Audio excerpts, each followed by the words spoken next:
Looks like we're set up and running. Welcome. I'm going to go ahead and dive right in. Try to be more consistent. I'd like to do some each day, actually. So here we go. Jumping back in to Judges chapter 12.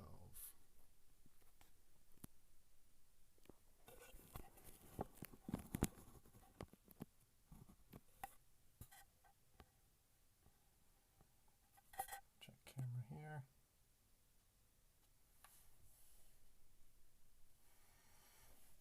Looks alright. Almost feel like I could go without that. Oh, that's pretty dark. Okay. Just have to live with, I don't have the ability to check audio currently, so pray that it works.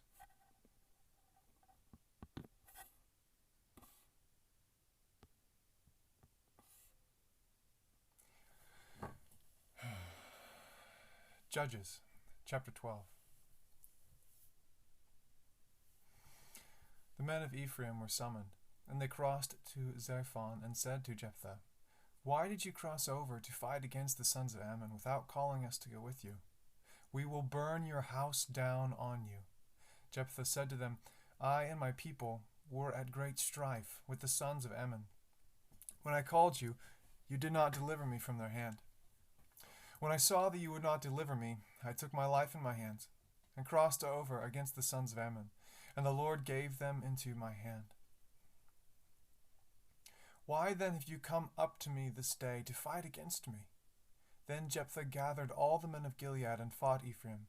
And the men of Gilead defeated Ephraim, because they said, "You are fugitives of Ephraim, O Gileadites, in the midst of Ephraim and in the midst of Manasseh." The Gileadites captured the fords of the Jordan opposite Ephraim. And it happened that when any of the fugitives of Ephraim said, "Let me cross over," the men of Gilead would say to him, "Are you an Ephraimite?" If he said, "No," then they would say to him, "Say now, Sibboleth." But he said, Shibboleth. But he said, "Sibboleth," for he could not pronounce it correctly. Then they seized him and slew him at the fords of the Jordan. Thus there fell, at that time, 42,000 of Ephraim.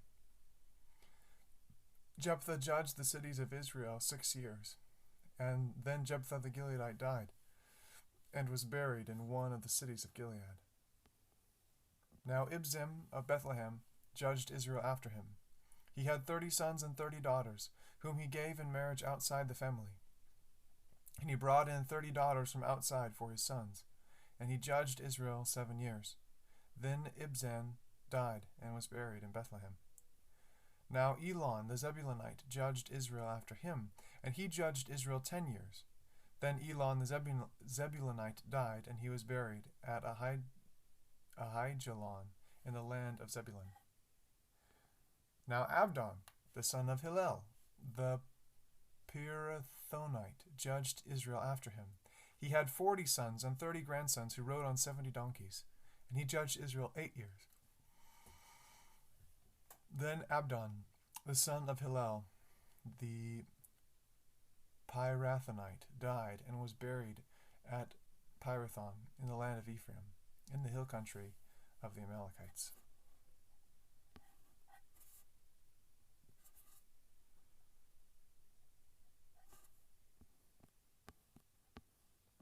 Judges chapter 13. Now the sons of Israel did evil in the sight of the Lord, so that the Lord gave them into the hand of the Philistines 40 years. There was a certain man from Zorah, of the family of the Danites, whose name was Manoah, and his wife was barren, and had borne no children. Then the angel of the Lord appeared to the woman and said to her, "Behold now, you are barren, and have borne no children, but you shall conceive and give birth to a son. Now therefore be careful, not to drink wine or strong drink, nor to eat any unclean thing. For behold, you shall conceive and give birth to a son, and no razor shall come upon his head. For the boy shall be a Nazarite to God from the womb, and he shall begin to deliver Israel from the hands of the Philistines." Then the woman came and told her husband, saying, "A man of God came to me, and his appearance was like the appearance of the angel of God. Very awesome. And I did not ask him where he came from, nor did he tell me his name. But he said to me, Behold, you shall conceive and give birth to a son. And now you shall not drink wine or strong drink, nor eat any unclean thing, for the boy is to be a Nazarite to God, from the womb to the day of his death." Then Manoah entreated the Lord and said, "O Lord, please let the man of God whom you have sent come to us again, that he may teach us what to do for the boy who is to be born." God listened to the voice of Manoah, and the angel of God came again to the woman as she was sitting in the field. But Manoah, her husband, was not with her. So the woman ran quickly and told her husband, "Behold, the man who came the other day has appeared to me." Then Manoah arose and followed his wife. And when he came to the man, he said to him, "Are you the man who spoke to the woman?" And he said, "I am." Manoah said, "Now, when your words come to pass, what shall be the boy's mode of life and his vocation?" So the angel of the Lord said to Manoah, "Let the woman pay attention to all that I said. She should not eat anything that comes from the vine, nor drink wine or strong drink, nor eat any unclean thing. Let her observe all that I commanded." It doesn't seem like he answered the question. Then Manoah said to the angel of the Lord, "Please let us detain you, so that we may prepare a young goat for you." The angel of the Lord said to Manoah, "Though you detain me, I will not eat your food. But if you prepare a burnt offering, then offer it to the Lord." For Manoah did not know that he was an angel of the Lord. Manoah said to the angel of the Lord, "What is your name, so that when your word comes to pass we may honor you?" But the angel of the Lord said to him, "Why do you ask my name, seeing it is wonderful?" So Manoah took the young goat with the grain offering and offered it on the rock to the Lord. And he performed wonders while Manoah and his wife looked on. For it came about, when the flame went up from the altar toward heaven, that the angel of the Lord ascended in the flame of the altar. When Manoah and his wife saw this, they fell on their faces to the ground.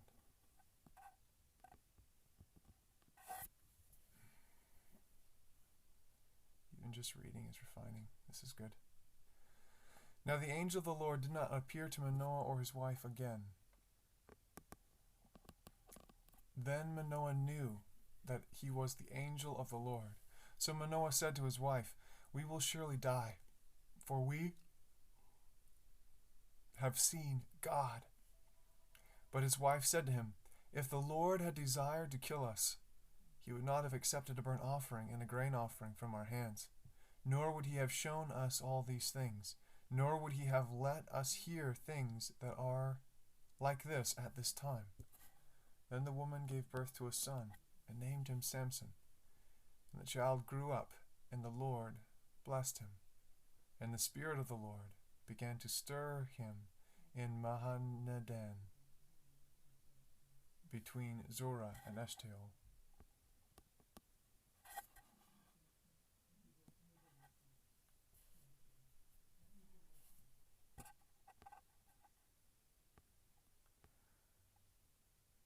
Then Samson went down to Timnah, and saw a woman in Timnah, one of the daughters of the Philistines. So he came back and took his father and mother, and told his father and mother, "I saw a woman in Timnah, one of the daughters of the Philistines. Now therefore, get her for me as a wife." Then his father and his mother said to him, "Is there no woman among the daughters of your relatives, or among all our people, that you go to take a wife from the uncircumcised Philistines?" But Samson said to his father, "Get her for me, for she looks good to me."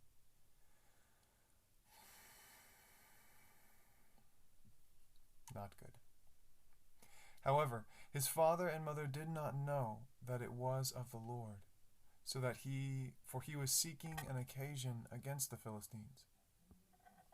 Now at that time the Philistines were ruling over Israel. Then Samson went down to Timnah with his father and mother, and came as far as the vineyards of Timnah.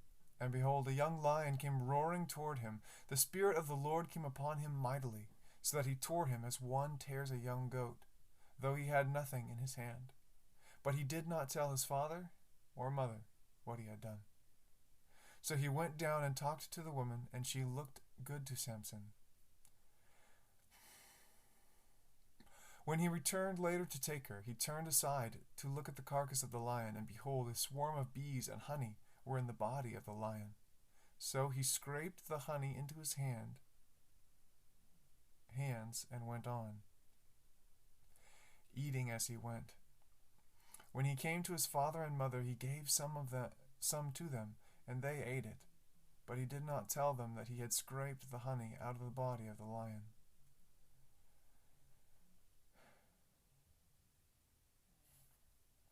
Then his father went down to the woman, and Samson made a feast there, for the young men customarily did this.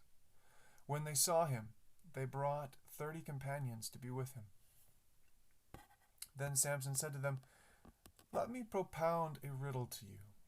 If you indeed tell me within the 7 days of the feast, and find it out, then I will give you 30 linen wraps and 30 changes of clothes.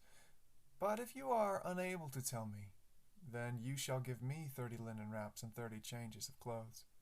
And they said to him, "Propound your riddle, that we may hear it." So he said to them, "Out of the eater came something to eat, and out of the strong came something sweet." But they could not tell him the riddle in 3 days. Then it came about on the 4th day that they said to Samson's wife, "Entice your husband, so that he will tell us the riddle, or we will burn you and your father's house with fire. Have you invited us to impoverish us? Is this not so?" Samson's wife wept before him and said, "You only hate me, and you do not love me. You have propounded a riddle to the sons of my people, and have not told it to me." And he said to her, "Behold, I have not told it to my father or mother, so should I tell you?" However, she wept before him 7 days, while their feast lasted. And on the 7th day he told her, because she pressed him so hard. So then she told the riddle to the sons of her people. So the men of the city said to him on the 7th day before the sun went down, "What is sweeter than honey? And what is stronger than a lion?" And he said to them, "If you had not plowed with my heifer, you would not have found out my riddle." So the Spirit of the Lord came upon him mightily, and he went down to Ashkelon and killed 30 of them, and took their spoil, and gave the changes of clothes to those who told the riddle. And his anger burned, and he went up to his father's house. But Samson's wife was given to his companion, who had been his friend.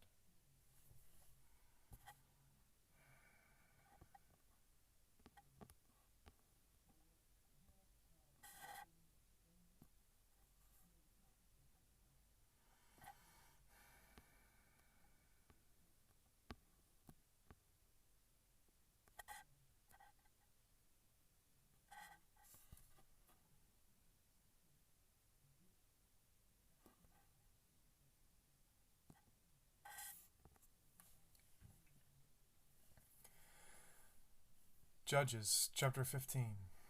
But after a while, in the time of wheat harvest, Samson visited his wife with a young goat and said, "I will go into my wife in her room." But her father did not let him enter. Her father said, "I really thought that you hated her intensely, so I gave her to your companion. Is not her younger sister more beautiful than she? Please let her be yours instead." Samson said to them, "This time I shall be blameless in regard to the Philistines when I do them harm." Samson went and caught 300 foxes, and took torches, and turned the foxes tail to tail, and put one torch in the middle between the 2 tails. When he had set fire to the torches, he released the foxes into the standing grain of the Philistines. thus burning up both the shocks and the standing grain, along with the vineyards and groves. Then the Philistines said, "Who did this?" And they said, "Samson, the son-in-law of the Timnite, because he took his wife and gave her to his companion." So the Philistines came up and burned her and her father with fire. Samson said to them, "Since you act like this, I will surely take revenge on you. But after that, I will quit." He struck them ruthlessly with a great slaughter, and he went down and lived in the cleft of the rock at Etam.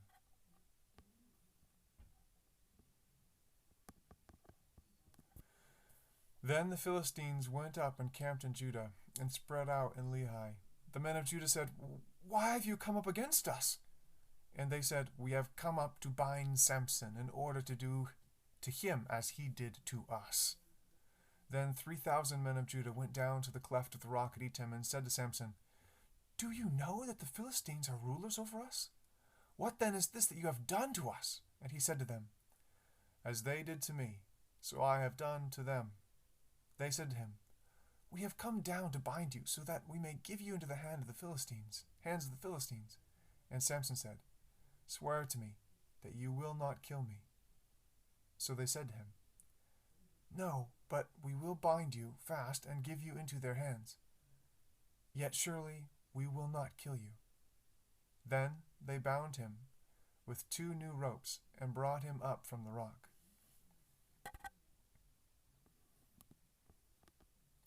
When he came to Lehi, the Philistines shouted as they met him, and the Spirit of the Lord came upon him mightily, so that the ropes that were on his arms were as flax that is burned with fire, and his bonds dropped from his hands.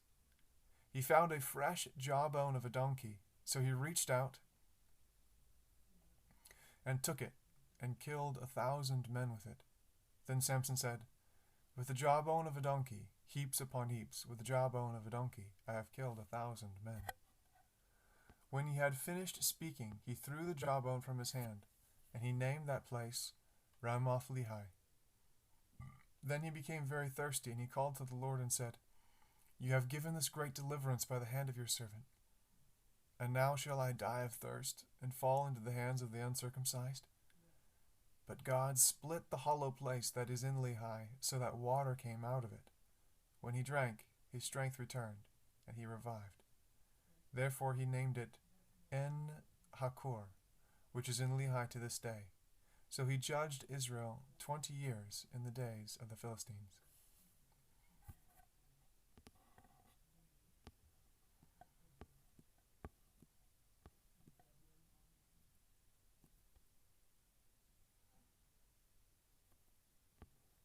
Judges, chapter 16. Now Samson went to Gaza and saw a harlot there, and went in to her. But when it was told the Gazites, saying, "Samson has come here," they surrounded the place and lay in wait for him all night at the gate of the city. They kept silent at night, saying, let us wait until the morning light. Then we will kill him." Now Samson lay until midnight, and at midnight he arose, and took hold of the doors of the city gate and the 2 posts, and pulled them up along with the bars. Then he put them on his shoulders, and carried them up to the top of the mountain, which is opposite Hebron. After this it came about that he loved a woman in the valley of Sorek, whose name was Delilah. The lords of the Philistines came up to her and said to her, "Entice him, and see where his great strength lies, and how we may overpower him, that we may bind him to afflict him. Then we will each give you 1,100 pieces of silver." So Delilah said to Samson, "Please tell me where your great strength is, and how you may be bound to afflict you." Samson said to her, "If they bind me with 7 fresh cords that have not been dried, then I will become weak and be like any other man." Then the lords of the Philistines brought up to her 7 fresh cords that had never been dried, and she bound him with them. Now she had men lie in wait in an inner room. And she said to him, "The Philistines are upon you, Samson." but he snapped the cords as a string of toe snaps when it touches fire. So his strength was not discovered. Then Delilah said to Samson, "Behold, you have deceived me and told me lies. Now please, tell me how you may be bound." He said to her, "If they bind me tightly with new ropes, which have not been used, then I will become weak, and like any other man." So Delilah took new ropes and bound him with them, and said to him, "The Philistines are upon you, Samson!" For the men were lying in wait in the inner room. But he snapped the ropes from his arms like a thread. Then Delilah said to Samson, "Up to now you have deceived me and told me lies. Tell me how you may be bound." And he said to her, "If you weave the 7 locks of my hair into the web and fasten them with a pin, then I will become weak like any other man, and be like any other man." So while he slept, Delilah took the 7 locks of his hair and wove them into the web. And she fastened it with a pin and said to him, "The Philistines are upon you, Samson." But he awoke from his sleep and pulled out the pin of the loom and the web. Then she said to him, "How can you say, 'I love you,' when your heart is not with me? You have deceived me these 3 times and have not told me where your great strength is." It came about when she pressed him daily with her words and urged him, that his soul was annoyed to death. So he told her all that was in his heart, and said to her, "A razor has never come on my head, for I have been a Nazarite to God from my mother's womb. If I am shaved, then my strength will leave me, and I will become weak, and be like any other man." When Delilah saw that what he had told her, or that he had told her all that was in his heart, she sent and called the lords of the Philistines, saying, "Come up once more, for he has told me all that is in his heart." Then the lords of the Philistines came up to her and brought the money in their hands. She made him sleep on her knees, and called for a man, and had him shave the 7 locks of his hair. Then she began to afflict him, and his strength left him. She said, "The Philistines are upon you, Samson." And he awoke from his sleep and said, "I will go out as at other times and shake myself free." But he did not know that the Lord had departed from him. Lord God, I pray you'd help me to know anytime there is rift between us. Then the Philistines seized him and gouged out his eyes, and they brought him down to Gaza and bound him with bronze chains. And he was a grinder in the prison. However, the hair of his head began to grow again after it was shaved off.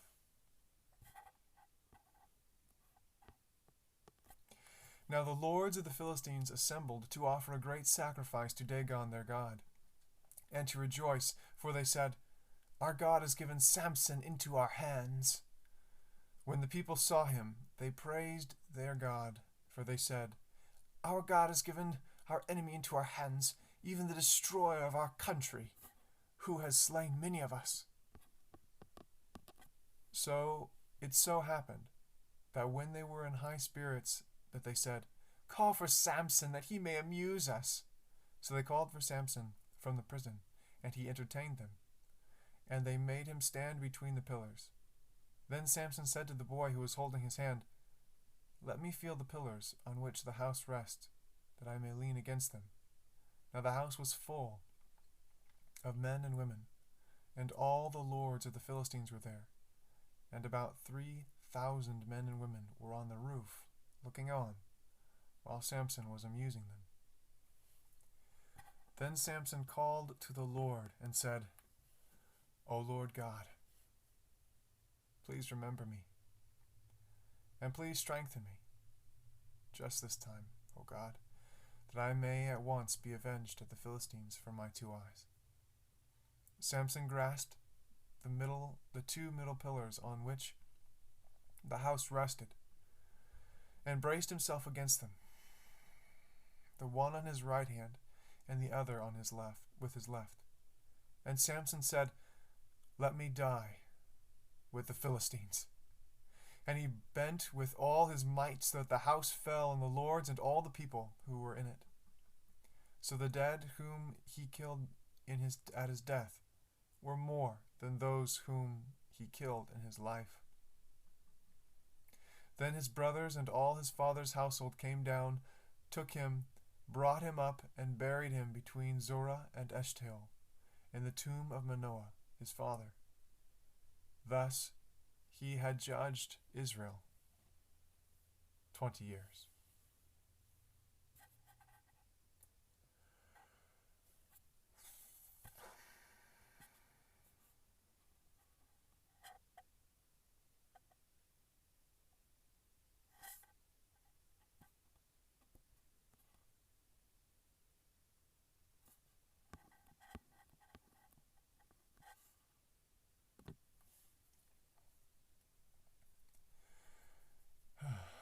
Judges, chapter 17.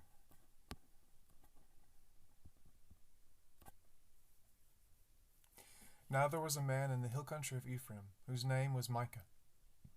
He said to his mother, "The 1,100 pieces of silver which were taken from you, about which you uttered a curse in my hearing, behold, the silver is with me. I took it." And his mother said, "Blessed be my son by the Lord." He then returned the 1,100 pieces of silver to his mother, and his mother said, "I wholly dedicate the silver from my hand to the Lord, for my son to make a graven image and a molten image. Now therefore, I'll return them to you." So when he returned the silver to his mother took 200 pieces of silver and gave them to the silversmith, who made them into a graven image and a molten image. And they were in the house of Micah. And the man Micah had a shrine. And he made an ephod and household idols, and consecrated one of his sons, that he might become his priest. In those days there was no king in Israel. Every man did what was right in his own eyes. Now there was a young man from Bethlehem in Judah, of the family of Judah, who was a Levite, and he was staying there. Then the man departed from the city, from Bethlehem in Judah, to stay where he might find a place. And as he made his journey, he came to the hill country of Ephraim, to the house of Micah. Micah said to him, "Where do you come from?" And he said, "I am a Levite from Bethlehem in Judah, and I am going to stay where I may find a place." Micah said to him, "Dwell with me, and be a father and a priest to me, and I will give you 10 pieces of silver a year, a suit of clothes, and your maintenance." So the Levite went in. The Levite agreed to live with the man, and the young man became to him like one of his sons. So Micah consecrated the Levite, and the young man became his priest, and lived in the house of Micah. Then Micah said, "Now I know that the Lord will prosper me, seeing as I have a Levite as a priest."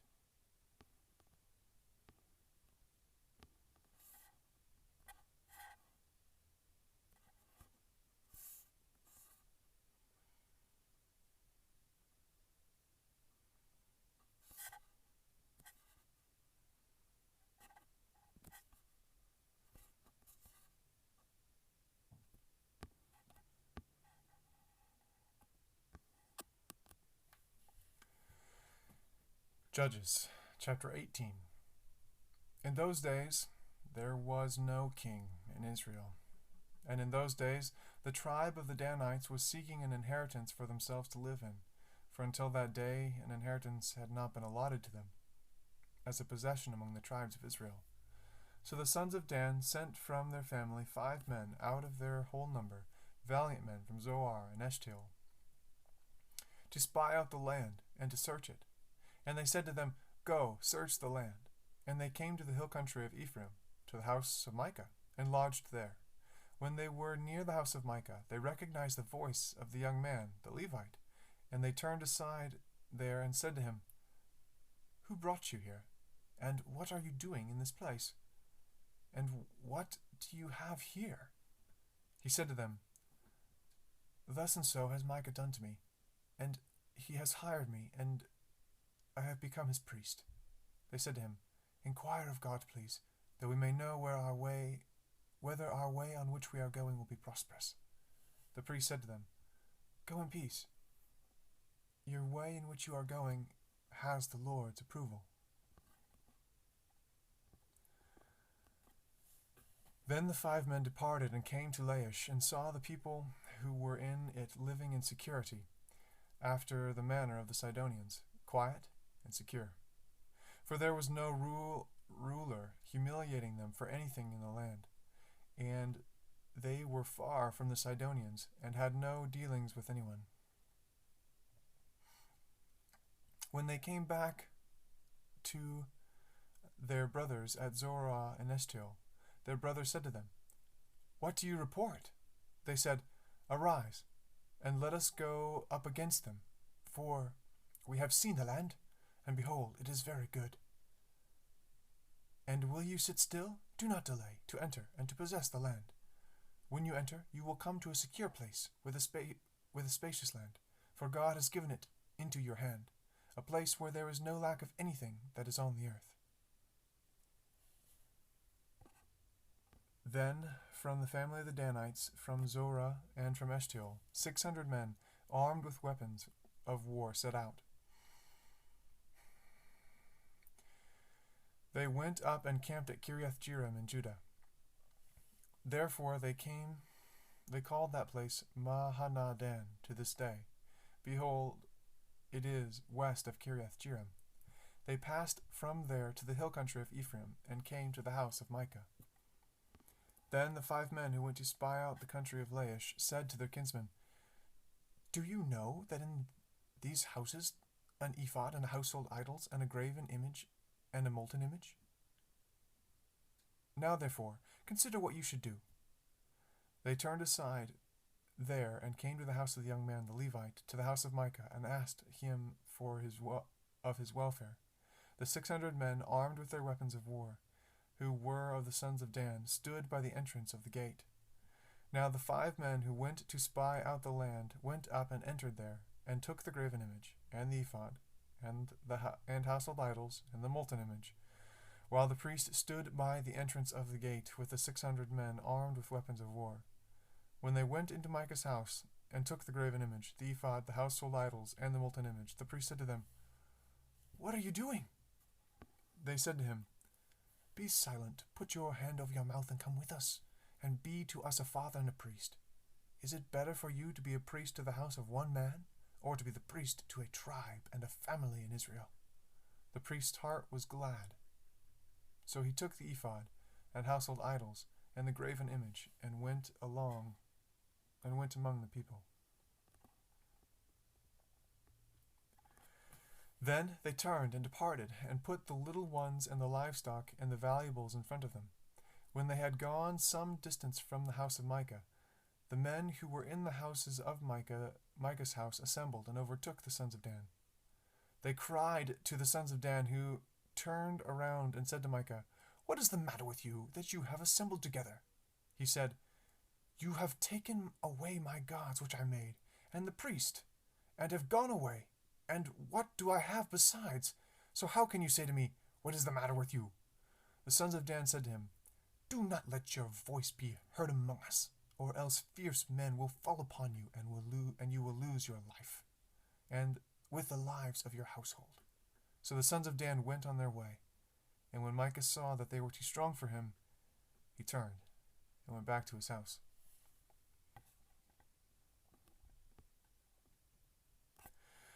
Then they took what Micah had made, and the priest who had belonged to him, and came to Laish, to a people quiet and secure, and struck them with the edge of the sword, and they burned the city with fire. And there was no one to deliver them, because it was far from Sidon, and they had no dealings with anyone. And it was in the valley which is near Beth-rehob. And they rebuilt the city, and lived in it. They called the name of the city Dan, after the name of Dan, their father, who was born in Israel. However, the name of the city formerly was Laish. The sons of Dan set up for themselves the graven image, and Jonathan, the son of Gershom, the son of Manasseh. He and his sons were priests to the tribe of the Danites until the day of the captivity of the land. So they set up for themselves Micah's graven image, which he had made, all the time that the house of God was at Shiloh.